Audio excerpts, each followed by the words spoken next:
আমি প্রথমেই আমার বাম দিকে যিনি দাঁড়িয়ে রয়েছেন কৃষক দলের সম্মানিত সহসভাপতি জনাব কর্নেল ফয়সাল সাহেব, উপস্থিত আমার ডান দিকে দাঁড়িয়ে রয়েছেন আপনাদের অত্যন্ত প্রিয় মরহুম জামাল শরীফ হিরোর স্ত্রী, এবং উপস্থিত আমার পিছনে সাইডে যারা আছেন বা শিশু বাচ্চা সহ, এবং আমার প্রাণ প্রিয় সাংবাদিক ভাইয়েরা, আপনাদেরকে আমি শরীয়তপুর তথা নড়িয়াবাসীদের পক্ষ থেকে আন্তরিক অভিনন্দন জানাচ্ছি। আজকে আমি এখানে অত্যন্ত ভারাক্রান্ত মন নিয়ে আপনাদের মাঝে আসতে পেরে আজকে আমাকে আমি ধন্য মনে করছি। আজকে প্রতিটা বাচ্চা থেকে শুরু করে নড়িয়াবাসীর অন্তরে হৃদয়ে রক্তক্ষরণ হচ্ছে। তার একটি মাত্র কারণ, নদী গর্ভে এই নড়িয়া ভেসে যাবে, যার পরিপ্রেক্ষিতে আপনারা যারা সাংবাদিক ভাইয়েরা রয়েছেন, বোনেরা রয়েছেন, আপনাদের প্রতি আমাদের নড়িয়াবাসীর প্রত্যেকটা মানুষের অনুরোধ, আপনারা নড়িয়ার দিকে তাকান, নড়িয়া মা মাটির দিকে তাকিয়ে আপনারা সঠিক নিউজ করুন, যাতে আগামীতে কোনো বালুখোর এবং যারা এই স্বৈরাচারী সরকারের দোসর, আওয়ামী দোসর, তারা যেন বাড়ি কেটে না নিতে পারে। আমরা আন্দোলন করছি জনগণের জন্য। আমি আমার দলের পক্ষ থেকে আমি যারা এখানে উপস্থিত হয়েছেন সবাইকে আন্তরিক অভিনন্দন জানাচ্ছি, এই জন্য যারা আপনারা সঠিক সময়ে নিজেদের জীবন বাজি রেখে আজকে আপনারা মাঠে নেমেছেন। ছোট ছোট বাচ্চারও আজকে মাঠে নেমে এসেছে শুধুমাত্র নড়িয়াকে রক্ষা করার জন্য। তাই আমি মনে করি যারা মিডিয়া ছেলে রয়েছেন তাদেরকে আমি অনুরোধ করবো, আপনারা নড়িয়ার দিকে তাকান। আজ থেকে বেশ কিছু বছর আগে 2015 এবং 2020 সাল পর্যন্ত নড়িয়া ভাঙ্গনের মুখে ছিল। ঠিক সেই মুহূর্তে একটি বেড়িবাঁধ দেওয়া হয় এবং আজকে সেই বেড়িবাঁধ ভাঙ্গনের মুখে প্রবাহিত হচ্ছে।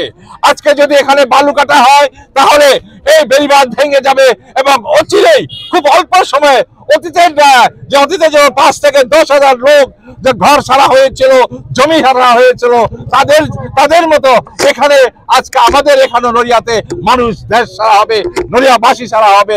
নড়িয়ার আজকে যারা রয়েছেন বসবাস করছেন সেই তাদেরকে রক্ষা করুন। এখানে আমাদের বাপ দাদা চাচা নানা নানি দাদা দাদি আমাদের বংশধররা কবরে শুয়ে রয়েছেন, সেই কবরস্থান ভেঙে দেবে, লক্ষ লক্ষ কোটি কোটি টাকার সম্পদ, এই বাড়ি মসজিদ মন্দির সব ভেঙে নিয়ে যাবে এবং আমরা আজকে দেশ ছাড়া হব, নড়িয়া ছাড়া হব।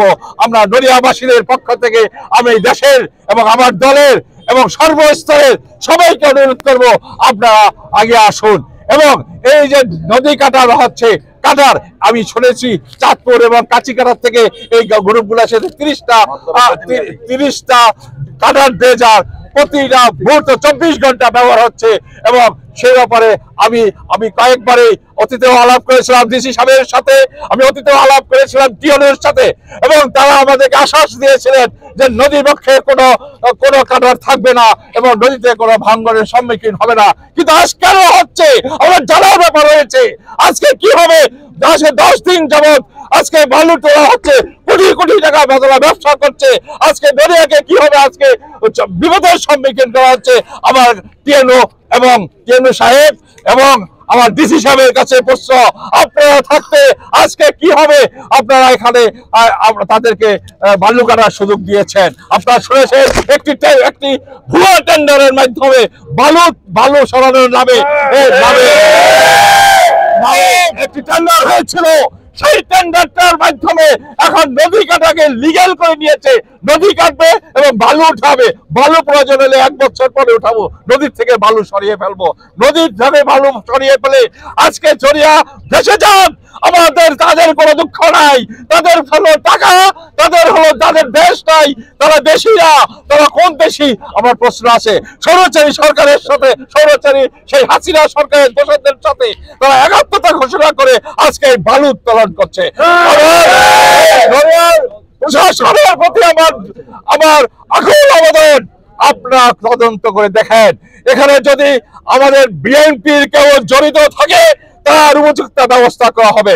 আমার নেতা জনাব তারেক রহমান নির্দেশ দিয়েছেন যে অন্যায়ভাবে জমি দখল, বাড়ি দখল, বাজার দখল এবং নদী দখল করবে তাদেরকে বিচার করা হবে, দল থেকে বহিষ্কার করা হবে।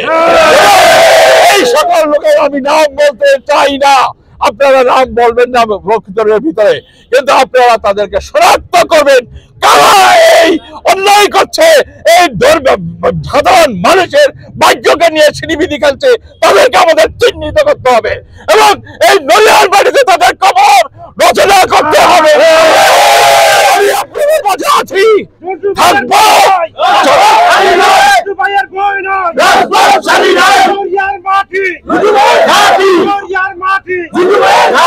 আমি আপনাদের কাছে আছি, থাকবো।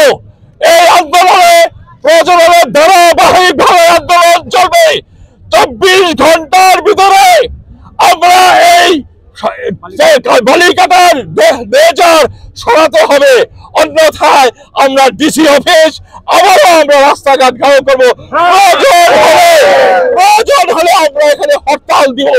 এই হরতাল দিয়ে দরিয়াকে মানুষের হৃদয়ে যাতে রক্তক্ষরণ না হয় সেই দিকে লক্ষ্য রেখে আমরা আমাদের সংগ্রাম চালিয়ে যাব।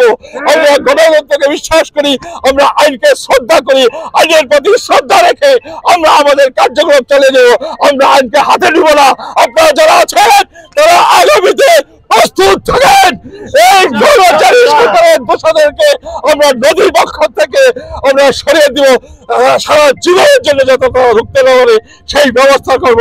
এবং আমি মনে করি টিএনও সাহেব, ডিসি সাহেব আমাদের কথা শুনছেন এবং আপনার সাংবাদিক ভাইরা মহামাটির জন্য আপনারা আপনাদের দায়িত্ব পালন করবেন।